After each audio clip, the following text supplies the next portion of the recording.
got right here, your bait will just get fouled every time. There's one. Just like an alewife too. That's all you can get right there. That one didn't. That one smoked it. And that's why that ghost minnow color is really good. You can see it's almost the same color as that smallmouth. Well, they're not so secret anymore. This is the KVD Secret Color Kit. And, you know, as a professional tournament angler, I'm always looking for an edge. You know, and as I travel around the country, you know, during the different times of the year, bass are eating a lot of different things. There's shad, there's bluegill, there's crawfish, and then there's different water clarities. And I wanted to match, you know, my crankbait to match the hatch, but also to have the perfect color for those conditions. So that's why I've developed these secret colors in this kit right here.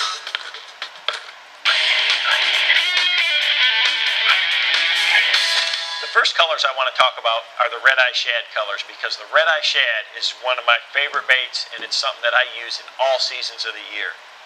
The clear water sexy shad, this is a tremendous color that I found that I needed when I got into clear water situations. I mean, the name says it all. If I can see down 3, 4, 5 feet, and I'm fishing in a body of water that's got a lot of shad, this has a lot less flash to it. It's got a much subtler profile going through the water, and is a tremendous fish catcher. We worked real hard on giving this bait a really good look and still keeping that tremendous action that the red-eye shad has. The dirty red craw, now this is kind of the exact opposite. You know, in the spring of the year, crawfish are the primary forage just about anywhere in the country. And what I like is I like to have different crawdad patterns based on the water clarity. So if I've got a little bit of color in the water, a dark red crawfish color doesn't show up near as well. That's why we developed this one here. It's got a chocolate brown back, it's got a little green flake on it, and it's got that good crawfish pattern with that nice, bright, that dirty red color. If I've got stained water and I'm fishing in the spring of the year, this is what I've got tied on right here. Sexy citrus shad. Now, this is one of my favorites. It's kind of a spin-off of the whole sexy shad series, and the idea behind this is it's got some blue iridescent flake to really brighten the chartreuse on this lure. I like this color when I've got some good color in it. Again, sexy shad is one of my all-time favorites, but when the water gets a little bit dirtier again and I'm looking for that shad pattern, that's where this bait has a tremendous amount of flash. With that powder blue back, it really shows up well in stained water conditions. If they're feeding on shad and the water's dirty, you got to have that one tied on. Gold sexy shad. I love this bait in a lot of areas where there's a lot of golden shiners. If there's just a slight tinge in the water, especially in the places that have a tannic acid to it, you know, where you kind of have that root beer colored water, that gold really shows up. I mean, with the chrome base, it gives it that tremendous amount of flash. It still has that shad look to it, but in those, you know, root beer type colored waters, slightly stained waters, that is a hard bait to beat. That light colored gold has been one of my favorites for a long time already, so we had to add it into the sexy shad line. So tremendous, tremendous bait. The 3/4 ounce sexy gizzard shad, again, this one is a bait that will get you to that little bit deeper depth zone. The 1/2 ounce red eye shads, they're going to run you know, anywhere from as shallow as 3 feet if you're throwing them on heavy line to as much as 6 or 7 feet on light line, say 8 or 10 pound test. Anytime that I'm fishing a red eye shad, I like to throw it on fluorocarbon. You know, some guys in real grassy situations, if you got real thick milfoil or hydrilla, like to throw their lipless baits on braid. I always use fluorocarbon. I just upsize the diameter of the line. The fluorocarbon sinks and it helps keep these baits down. What you want to do with a red eye shad is you want it to get down to the depth zone and stay at that level. And I just use my line size and my rod tip position to help control that. So if I want to keep the bait up, I'm going to use heavier line and I'm going to hold my rod tip up. If I want it to get deeper, I'm going to use lighter line and I'm going to hold my rod tip down. The 3/4 ounce version here will run 7 to 10 feet on a real long cast with light line. Now the one unique thing about a red eye shad is you don't have to just cast it out there and reel it in.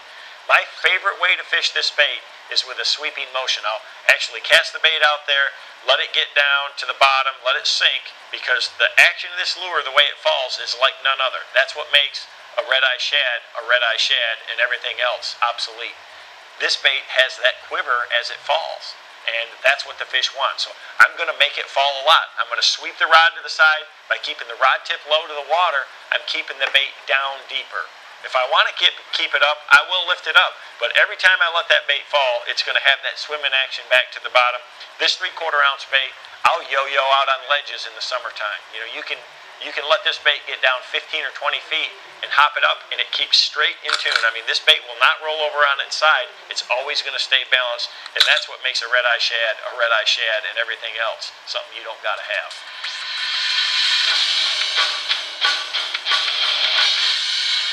Getting into the crankbaits now, we have a diversity of colors and depth ranges for them.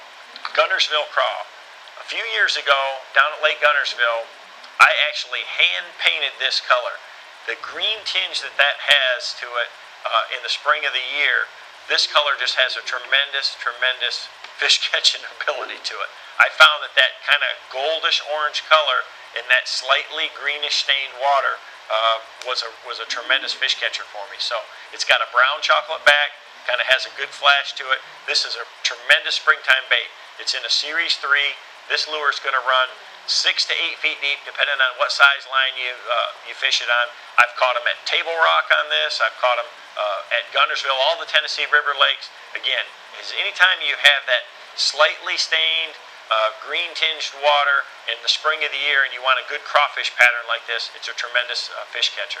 Another place that I've had great luck with this is in the northern lakes, because our smallmouths in that clear water feed on a lot of crawfish, and that's a great crawfish pattern up north. It's got a good orange belly to it, and that's what the crawfish really look like in the fall of the year on our northern lakes. So this is a really good crawfish pattern that I use a lot. Kentucky Lake Shad, it's a kind of a unique color that I found that shad in certain lakes kind of get a different tinge to them. And what I really like this one is when you have a little stain in the water, it's kind of got a brown back with some green iridescent over it, and we put a blue hue over the whole thing, and it's kind of a bone colored base.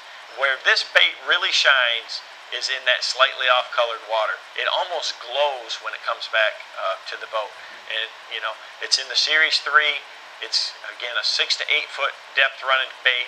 Tremendous fish catcher. I love throwing this on riprap. It's a great riprap crankbait. It's got a very tight action. It's real good for laydowns. It's one of my favorites in the fall of the year when the bass are starting to move back in the creeks. I like to go down a channel bank with it. Again, if there's some rocks there, any laydowns, this bait will really catch them in it. Kentucky Lake Shad. It's one of the best ones in the kit. Summer Sexy Shad. Now, it's pretty much, the name kind of says it all right there. What I did with this color right here is I wanted to have a sexy shad colored bait for that, you know, slightly stained clear water. The clear sexy shad does the job when the water is real clear. I mean, it's translucent, allows the light to pass through it, but still has that shad hue to it. This bait is a toned down version of the sexy shad. Instead of the bright white belly, it's kind of got a bone or a cream colored belly. It's got a subdued back to it. Not quite as blue. We've got some metal flake on it. So it's just a subtler profile and a subtler shad pattern for that water when, you know, you can see 3 or 4 feet down and you know, the bass are feeding on shad. And typically in that situation, the bass are out a little bit deeper. The clearer the water in the summer months, those bass are going to be a little bit deeper. The Series 5, you know, it's going to run 10 to 12 feet depending on what size line you use, and it's going to get down there. So if you see that situation where the water's a little bit clear, Summer Sexy Shad. Watermelon Chartreuse Craw. This is just a tremendous bait for me in a lot of different situations. You know, the Series 6 runs deepest out of all these baits in the kit. And as you start getting a bait deeper in the water column, the light penetration starts to fade on you. So this is a really good bait for me from stained water to even clear water with that chartreuse belly to it, with that watermelon back. I love to crank this on grass lines. You know, there's a lot of crawfish that live in the grass. I love to fish this again. Anytime that I want to get that bait down to that 10 to 12 foot zone, and I